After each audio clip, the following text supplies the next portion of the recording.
Hello, everyone. Welcome to Nails and Beauty Talk, NFTs, Crypto and Web3. I am your host, Asia the Bird. To have a very special guest with me today. She's an NFT artist and collector. Please welcome Marleen. Hello, Marleen. Welcome to the show. Hi. Hello, hello. So, Marleen, I definitely want to get started with this interview by asking where are you from and how did you get started into art? Yeah, I'm from Holland, Europe, very small country. And I got into art very early. I've been drawing since I was a kid. I can't remember any different actually. Mm. I was always drawing as a kid, and I am drawing for quite a while now. And I'm 36, so yeah, make the math. But I started to work digital around 15 years ago, I think. Mm-hmm.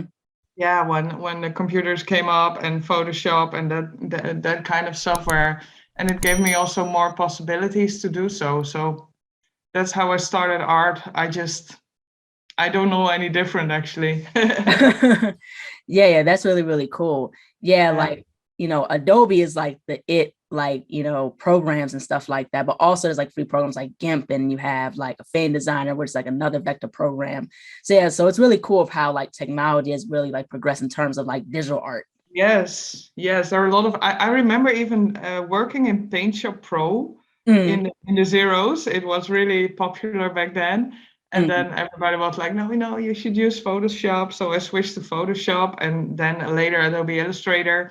mm. And now I'm mostly working in Procreate on the iPad. Oh, cool, cool. Now, how Yeah. is it with like Procreate? Is it like Photoshop or like what's like Procreate like? Yeah, I do think so. I think it's with the Apple Pencil. It's also very user friendly. Mm-hmm. I think it's more if you're a beginner, it's Right. way more easy to start with Procreate than Photoshop. But Right. maybe that's also because I'm used to Photoshop and Illustrator and working with the layers. Mm-hmm. And I already know how it works. What makes it now very easy to step into Procreate. Mm-hmm. Yeah, it's very, very interesting. Now, did you go to art school or are you purely self-taught? No, I didn't go to art school at all. I am self-taught, and also I look up a lot of tutorials. Mm-hmm. For example, about Procreate on TikTok. 15 years ago we didn't have TikTok, so you had to do everything yourself and look up how Mm-hmm. things work and Google for a long time. Now you go to Right. TikTok and you just, okay, how do I do this in Procreate? And then you immediately get like 20 TikToks Right. explaining you step by step what to do. Right. But yeah, I taught myself the programs and drawing also. Mm-hmm. Um, yeah, I applied for art school once, but they thought I had already too much of an own style and a Mm-hmm. way of working, so that wasn't a success. Yeah. So hey, art school, here I am. That's very, very interesting. Now, I definitely want to get into like some artists. So, what are like some of your artists, some of the favorite artists that you looked up to, like growing up, getting into art? Growing, oh yeah, a lot actually. I do love all the comic book arts, like the Marvel comics and the DC comics. I love that way. I Mhm. think it's a bit in my line work too. I got a bit inspired by them. Right. I really love, but I also love like the classic painters, and I really envy people who can do the realism as good as they, because Mhm. I would never be able to do that. So I love looking at different styles, Mhm. and some of the realistic like Gustav Klimt, I love the lightning and the goldish uh, colors that are used, and I try to, when I see that, I'm like, oh, I want to do that, but then in my style. It's really cool to have some influences like that. I think Mhm. not particularly the how do I say that, the style, but the Right. influence of the vibe. Mhm. Yeah. Yeah, that's really, really cool. Yeah, I'm inspired by like Salvador Dali, Yeah. Degas, another artist, Caravaggio, like some of these artists, back in their era, they understood like lighting and shading. Salvador Yes. Dali was very expressive with his work. Like he was, not afraid to play with proportions and over exaggerate things. So that's really, really cool. That is, and I love the creativity also of the surrealistic pieces of Dali. Like he didn't care. Like, okay, yeah, let's do melting clocks. Okay, why not? I'm yeah, that's really cool. I think that's the real purpose of art. Yeah, that's the thing. Yeah, he wasn't afraid to exaggerate things, but also Paul Gauguin too. I like his work and how, he had unique mark making and, and it was just really, really like realistic, but it was like in his own way of, projecting like, a certain object. Yeah, definitely. Yeah. So I think that's really, really cool. Now, Yeah. how'd you get into NFTs and Web3? Well, that's a nice story. I don't know. I was looking on Instagram and then I saw a lot of hashtags with NFT. I was like, yeah, what is NFT? So I looked it up. I clicked on the hashtag because I'm curious. And then I saw all these things in Opensea and I was like, oh, what is this? Let me look it up. So I Googled it and then I read a lot about it and I forgot a bit about it. And then about 2 weeks later, I made a drawing of a friend of mine who wasn't a friend of mine back then yet. She is in a TV show, and I made a drawing of her, like also to practice with my Adobe Illustrator because I just started with using Illustrator. Right. And then she sent me a message, and she was like, "Girl, that's amazing! You should do NFTs." And I'm like, "Hey, here's the NFT thing again," because she already was in NFTs. And then I asked her like, "Okay, what should I do? Where should I begin?" Because I looked it up. I put some works already on Opensea, but it didn't do anything, which now I know it doesn't do anything if the NFT community doesn't know you at all. Right. Yeah. So I put them off again and I started over. And that's when I started my my Twitter account. And then suddenly it blew up and now we're here. Yeah. Wow, that's really, really, really cool. Now tell us about like your NFT collections called Crazy Sassy Exes and Modern Muses. Yeah, the Modern Muses was my first one. The smaller one. I have two Modern Muses collections. The smaller one was my first one. It is a 6-piece collection, and I do a lot of female bold portraits. So those 6 I think are a perfect example of what I usually make and of my style. So it was like more like a hello, here I am collection. And after that, I did Babes with Birds. I did the second Modern Muses collection, and I did some works on foundation, some drops on foundation. But I also started in the meantime to collect NFTs, and I do love some PFPs. I love a good PFP. I'm a sucker for it. I love to collect things. So yeah.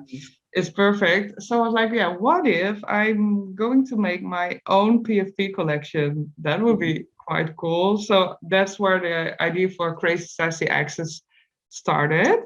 And then it evolved with the idea to combine the 1-1 art of my 1-1 collections with the PFP collections and asking I have now 16 1-1 artists who will join in on the project and draw trays for the PFP project. Right. So that's how the Crazy Sassy Exes came together.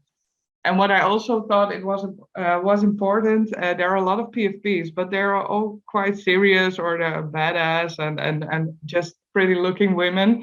I was like, nah, I want them to be crazy. They have to, right. We're not all sweet, sexy ladies. Sometimes we get batshit crazy. Right. So yeah, that's why I came up with the traits like, tongues out of mouth and crazy eyes. And I just love to play around with that. Tray drawing is really fun. If anyone ever considers to do an own PFP collection, I would highly recommend it. It's so fun way of working. And also with a 1-1, you're just stuck into that 1-1 all the time and you're just right. Yeah. But with the trades, you're like, yeah, what am I going to do now? Okay, I'm going to do eyes. Yeah, eyes. So why not? Or some days you feel more like hair or shirt, or yeah, it's really fun, and it's really I got very productive by it because Mm-hmm. I could choose small things to work on every time. Mm-hmm. And then I was like, oh, hey, I did 15 trades today. Right. Instead of one piece, one piece, you can sometimes get really stuck on it. And like, yeah, Mm. what to do now? So Yeah, that's right. yeah, that's really cool. So Yeah. yeah, I'm working on the mainly on the crazy Sassy Exes now Mm-hmm. because we are planning to drop them around September, maybe October. Okay. Yeah, Yeah, that's really, really cool because with your work, I like the portraits, but also I like the splashes of color that you add within your work. That's what really makes it so unique. Now, I want to get into this question. Like, for people that don't know, what is a PFP? a PFP is PFP stands for profile pic Mm-hmm. or profile picture, and that's more like a genre within the NFTs. Mm-hmm. Mostly PFPs are bigger collections Mm-hmm. because everybody can find an NFT within the collection that totally suits them, and they can use it as their PFP. Mm-hmm. I think that's where the name came how they came up with the name PFP. Mm-hmm. And mostly they are generated. You try loose traits like skin, eyes, haircuts, Right. and yeah, then you will make a code. Mm-hmm. Very technical. I have a Ghost to do that for me. A Ghosty, he's also from the Emerald project, and he's amazing. Without him, I would be nowhere, but with the code generates the NFTs, so you can make a lot of combinations with all the Mhm. loose traits that you have drawn. So that's going to be very cool. We did a test run on the traits we've had so far, and they looked all crazy. They were. I'm really excited for it. Also with the gas traits in it because we didn't do that yet. So Mhm. it's really a little party when you see the generated pieces because you haven't seen them before too. Right. Yeah. Yeah, that's very, very interesting. I definitely want to get into in terms of like collaboration. So what has been your experience, Marleen, with collaborating with maybe like different artists, NFT brands, or NFT collections? Well, I didn't have much collaborations yet. I just released my first one-to-one collaboration with Basirat. I don't know if I say his name correct, but he's amazing. He's a very talented artist, Mm-hmm. and it's in my foundation collection. I think you can find it on my foundation, but he is really more like a realistic Mm-hmm. artist, and he uses more natural tones. So there I came with all my colors, and yeah, it was a very unusual combination, but it was Right. really, really fun to do. I think collaborations also challenge you to adapt to another style, but still keeping your own. It's a Mm-hmm. really good training for any artist, I would say. Mm-hmm. And of course, I have my 16 guest artists. Yeah, they are 16 mini collabs. Wow. And that's went really well. I have to say, I did ask people I already knew in the NFT space because I know, how do I say that? I know their work, they know mine. Mm-hmm. Uh, I can ask them, and I also think it's important they have to, yeah, they can say no at some point or say, no, I'm not going to do that. And same for me. So that's why I am a certain level of trust. That's what I want. I think that's what I mean. Mm-hmm. And when you're going to work with someone, I think it's uh, especially in NFTs that's very scam friendly. Right. It's really important to have a certain level of trust with someone you're going to collaborate with. Mm-hmm. Yeah, most definitely. Yeah, like there are scams out there because we live in a Yeah, time where people are trying to get stuff, trying to steal stuff and everything like that. Scams are not good at all. No. And it's really easy to do it online because Mhm. also for scammers, it's not really personal. So I think their guilt level is way less than they would scam somebody face to face. Mm. And yeah, it's not good. It's not good. No. Yeah, it's really Be not good. careful, Yeah, everyone. yeah. Be careful. Most definitely. Yeah. Absolutely. I can agree with that. Now, what is your whole perspective in terms of pricing NFTs? Like, how should one price their NFTs? Well, I think that's a hard one because NFTs are quite new.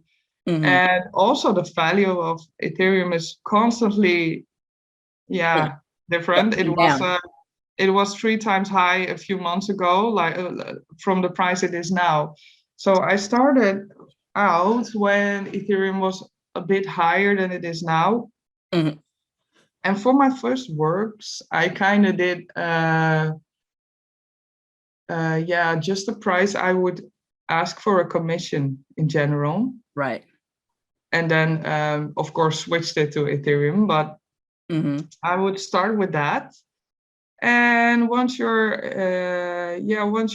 dropping more collections and selling, just put your prices up Mm-hmm. a bit. Also now because Ethereum is a lot lower now. Mm-hmm. But I'm not for now. For me personally, I didn't raise my prices like double them or triple them because Ethereum is low. Mm-hmm. Because Ethereum will grow anyway. I took the Right. base. My base price was the price I came up with at the beginning when I started, Mm-hmm. converted to Ethereum, what I would normally ask for a commission of that level that I did the work Mm-hmm. by then. Yeah, and it will be different also for the PFPs because they are generated. I'm not going to draw.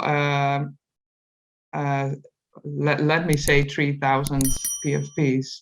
Right. So they will be automatically cheaper than a one-to-one piece. Mm-hmm. Yeah, that's very interesting because the thing with Ethereum, like what I've heard from my understanding is that with Ethereum, gas fees are through the roof. You got to pay like 200 something dollars, something like that. I don't know, what's your take on in terms of gas fees? Yeah, the gas fees. Well, gas fees now are really low, really low. So if you anyone who watches this is considering to start in NFT, start now Mm-hmm. because it's a very low entrance fee to start. But I did see very, very high gas, like $150 or and you pay for something you don't even have. It's like a transaction fee. It's extra above the cost of your NFTs. Mm-hmm. So yeah, it also the gas fees also depends on times, different days. They are higher at certain days. It's hard to yeah. It's I don't think I understand when it's higher or not. When I wanted to buy something, I just tried at different moments. And when you really want to have something, you'll just go with the gas fee given. But yeah, I think it's a bit better now because the gas fees are a lot lower at the moment Mm-hmm. than they were a few months ago. Yeah. That's a good thing. At least they're a lot lower. Yeah. You don't have to pay so much money. But I definitely want to get into in terms of NFT collection. So, what are some pieces of advice you would give for someone who wants to start like their own NFT collection? Yeah. What I think is important and what I say also a lot of times on Twitter, don't follow trends, follow your heart. Mm-hmm. A lot of people look at what's successful and copy that, Mm-hmm. but in the long run, you will just have like 100 of the same sort collections, and yours will be forgotten. And just go with your own style. It's also very good to have your own style. Mm-hmm. Just do it. That's also a big advice. Just go for it. You have Right. nothing to lose. Nothing. Yeah, Mm-hmm. make friends and invest a lot of time on Twitter and connecting with other artists and Mm-hmm. collectors. If you were, and that's really low key actually. I was so surprised with how easy that went to Mm-hmm. connect with people within the NFT world. Everyone is so nice and really welcoming. And what kind of collection do you have? Also, fellow artists are really curious about your art, and likewise, when I see something new, I'm like, oh, that's cool. Oh, I'm going to ask, oh, what's this, or when or is he or she dropping, or yeah, just do it. Be nice, be yourself. Kindness, very important. Be kind, and it will show off. Really, yeah. Yeah. Kindness goes a long way, most definitely. Right? Now, Yeah. I definitely want to get into in terms of your artwork. So how and what ways has your work evolved in your perspective? I think I'm evolving with every collection still. I love to try new things. Also, it depends on my mood, what I'm what I'm drawing. Sometimes they get a little bit darker, sometimes they're really cheerful and out there. But I think I evolved also when trying new programs. I love to use different brushes now on Procreate, which I didn't use when I was using Illustrator, because it's all vector. Because it's really a different way of working. And I think spending so much time in NFT space also makes me look at a lot of other art. Oh, that's cool. Oh, that's nice. Oh, this color scheme, I love it. I'm going to make something my own also with this color scheme. It really inspires. And I see myself working very different pieces lately. I'm just experimenting, and it's fun. Yeah, I will always have my style, because I have this style for digital art at least for 15 years. And my style will stay my style. I won't suddenly do minimalism or black and white pieces, but I love to experiment with different techniques, different brushes, different points of view, different subjects. Yeah, it's really fun. I think the NFT space is also perfect for evolving, because there are also a lot of contests going on, where you were giving a theme. It really helps to explore your style. To work. Also, if you're just starting out and you don't really know what your style is yet, try and enter those contests and challenges. You will find, after you did a few works, you will find some aspects that keep coming back. And just go on with them and work on them, and your style will be clear within a matter of time, I think. Yeah, that's the thing. And you brought up a good point earlier, like how you said before, it's develop your own style to be yourself, because it's about what makes you stand out. Like, what makes your art different from everyone else's? You know what I mean? You don't have to do the same thing that other people are doing. Like, that's what works for them. Like, what things work for you? So you have to figure that out. Yeah, because also the NFT space is getting really big. And a lot of artists are joining the space every day, a lot of new artists. So it gets harder to stand out. So, for example, at the moment there are a lot of different ape collections. People were seeing it was successful, and people were going to do those. But now people are like, another ape. No, I'm going to look for something else. I want to see something else now. So trends are only temporary. When you have your own style, you can keep evolving, and people are like, oh wow, I haven't seen this yet, and I'm really curious what you come up with now. Can you do more in this style? It's also more interesting for collectors, I think. Yeah, exactly. Now, what has been your whole experience like collecting NFTs? I'm very impulsive. So at the start, I was just like, oh, I'm gonna buy this. I'm way more careful with buying stuff. I love to buy one once. I love it. When I buy one once, I'm not looking at, okay, can I resell this later, or can I? I'm just buying what I love. I'm just buying. Also, I think it's important I also always look at the artist and their Twitter and how they act. I think that's really an aspect of NFTs that people underestimate, because I don't buy from people who are tweeting nasty things or negative things all the time. I just, Mm-hmm. when I love an artist, I'm two times more likely to buy a piece than when I'm like neutral or don't like. Right. Exactly.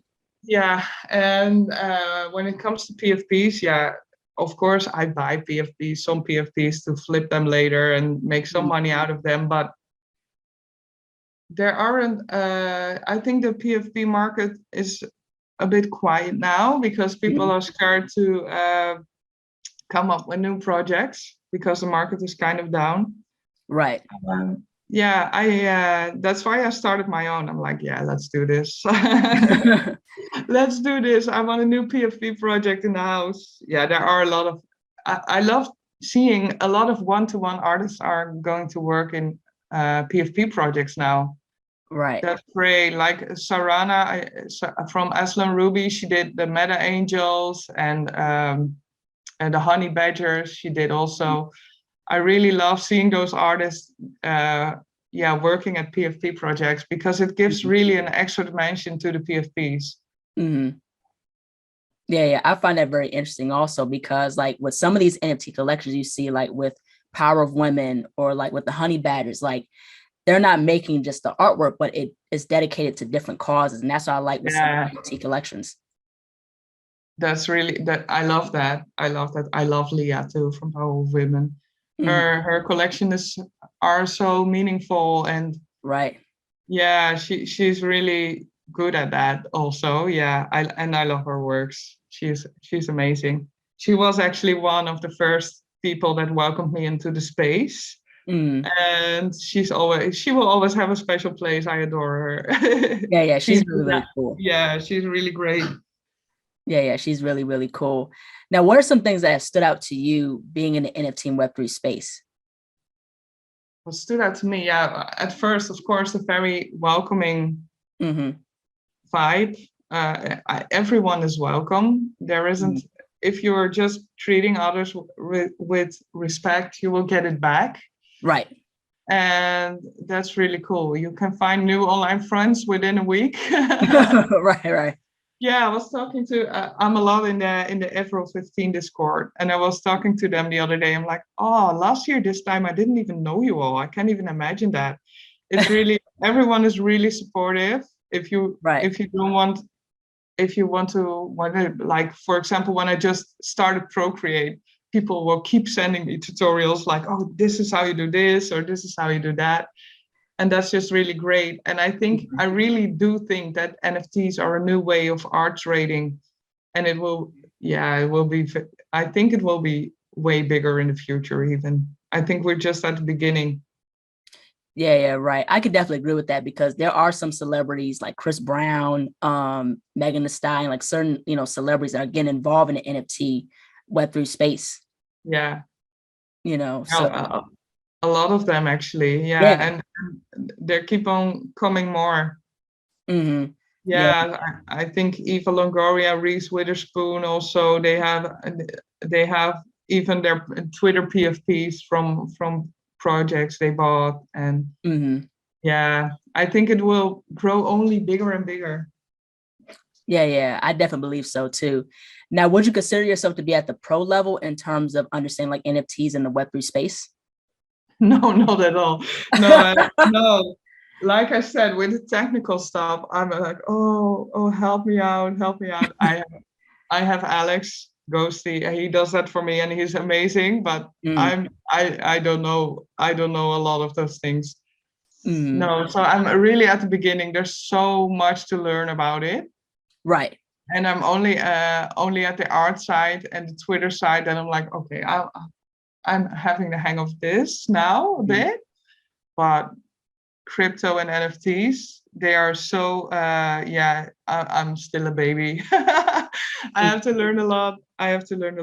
But it's nice to learn about it. I think this is the perfect moment to step in because it's still very, very new. Right, exactly. And even for myself, I'm still learning about NFTs and the Web3 space before I even get into the NFT space, and the more I'm learning, the more it's like, oh, wow, this is really, really cool. Like people doing like these NFT collections and, and everyone has their own style, like how we said before. So that's what's so unique about the space. And that's what I like also about like the Twitter spaces, because there's a lot of open discussions about NFTs and Web3 and how the NFT community can progress. Yes, definitely. In the Twitter spaces, there are a lot of useful spaces around about any given subject within NFT. So that's really cool. Yeah, and they're really easy access. They're really low key to enter, and they're not Right. not very technical. Yeah, They're quite understandable. yeah, right, exactly. Now, what are some of the reasons you think that women should get involved in the NFT and Web3 space? Well, I think not only women, also like anyone. NFTs is you start at a certain point, but it doesn't really matter who you are. Right. You don't have judgment beforehand. You're just an artist in the NFT space. You're just an artist. It doesn't matter if you're women, what your gender is, what your nationality is. You're just an artist, and you can. That's the great thing about NFTs. You can do what you want to do. You can be unapologetic. You don't have to. Yeah, you can work on your own terms. You don't have to deal with clients. You can. You're like, okay, I'm going to do something completely pink today. Yeah, let's go for it. Yeah, you make your own rules, and that's really cool about it. And also, I'm often joking also about NFT space, because I'm always like, I don't even know 80% of the time if I'm talking to a 16-year-old girl or an 80-year-old guy now. It can be anyone. It's really quite anonymous. So you really can build your own brand from the start, and you decide how people look at you. So that's amazing. Yeah, I think that's really cool about the NFT space. Of course, you will get, when you get more known, people know who you are, but you'll really you will be known because of who you are and what your talent is, and not because of what your gender is or what your nationality is or what your whatever. It doesn't matter. Yeah, and there's room for everybody. It doesn't matter what your beliefs are and things like that. You know, if there's a way you can contribute to the space, why not? Yeah, exactly. That's the great part. And also, it isn't competitive at all for the bigger part. Of course, there always be competitive people because they are everywhere. But for the most part, I've only met really supportive, really kind people who are just want the space to grow. And who just love to work together instead of against each other. So that's really cool. I love it. Yeah, that's what's really cool about the space. Yeah. Yeah, absolutely. Now, what would you like to see more of in NFTs? Like, where do you see like NFTs and where it's headed? What do I want to see more? I love to see more.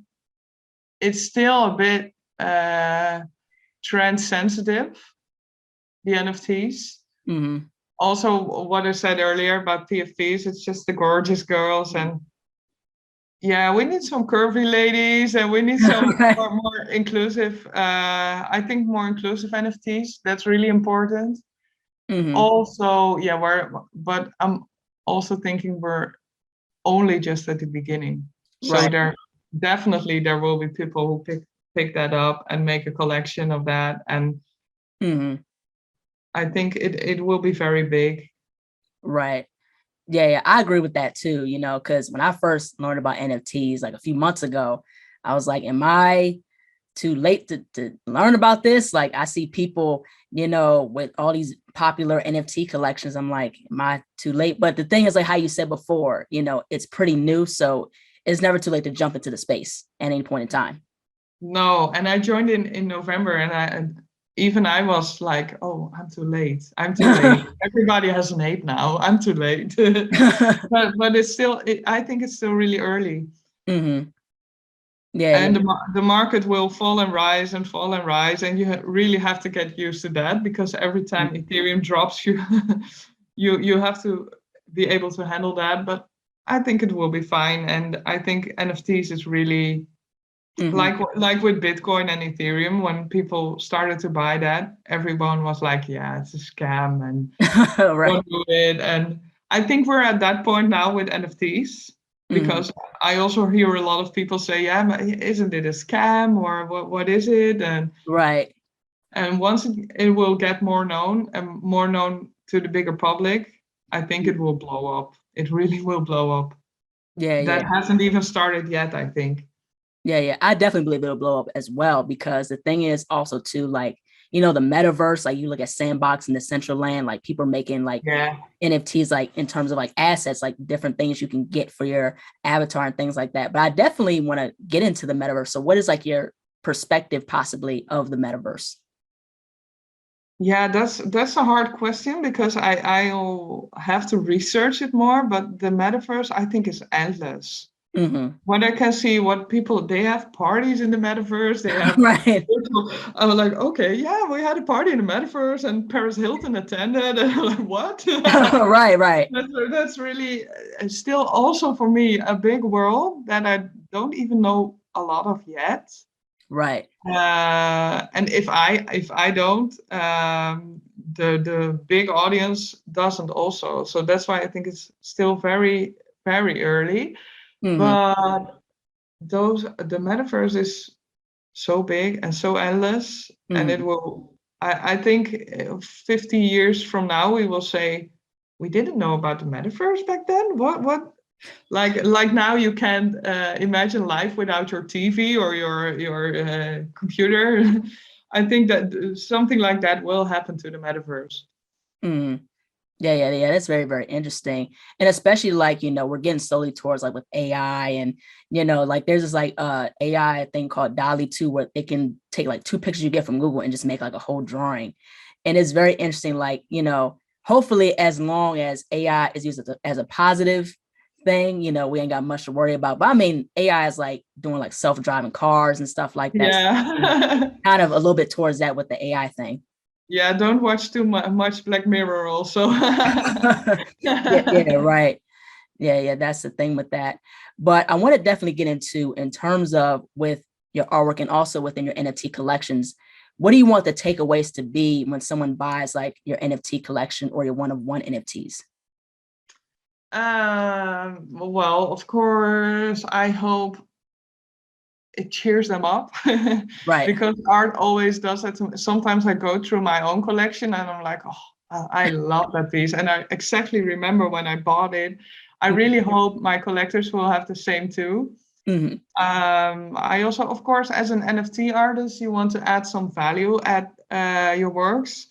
Mm-hmm. So you have to be constantly aware of, okay, what I'm going to do with my next projects. So Mm-hmm. my previous collections, of course, they will stay valuable because they're separate collections, but I always love Right. to have some kind of reward or extra thing for my collectors. So I will add that to my Crazy Sassy Exes project Mm-hmm. with my previous collectors, or anyone who owns a one-to-one will have. Yeah, well, I'm still thinking about Mm-hmm. what they will have, but of course they will have an advantage. Mm-hmm. Yeah, I just want to make people happy Right. and spread a positive vibe, because that's really important. I talk to a lot of people in the space and a lot of beginning artists also, who have a lot of questions also about self-esteem. And I Right. really want to boost people's self-esteem, because I think that's really important. Mm-hmm. People will have their opinions anyway, so just do what you love and just Right. work hard, keep your smile on, and go. Mm-hmm. I really love to spread that vibe, and I hope my works say that too. That's the main part for Mm. me. Yeah, yeah, absolutely. Last but not least, where can people find you on social media and how can people support your work? Oh, every my Twitter is at Studio Irida. That's Studio and then Irida. Mm-hmm. And there is a link tree on there with all my links. But my handle is the same almost anywhere. So if you go on Foundation, I'm at Studio Irida. If I go on Instagram also. So then yeah, you can find me there. All right. Absolutely. Really, really cool. Well, thank you so much, Marleen, for jumping onto the show. Your work is Yeah, absolutely great. I love the vibrant colors. I love your positivity. This has been great. I have fun. Thank you. thank you too. Thank you for asking me. Yeah, you're most welcome. Take care. Bye-bye. Hello, everyone. Thank you all so much for watching. Please like, comment, share, and subscribe to the channel. Be sure to click the bell for notifications. Also, follow me on my social media platforms and visit my website, ASIATHABIRD.com, and be on the lookout for more interviews involving Web3, NFTs, crypto, and the Metaverse.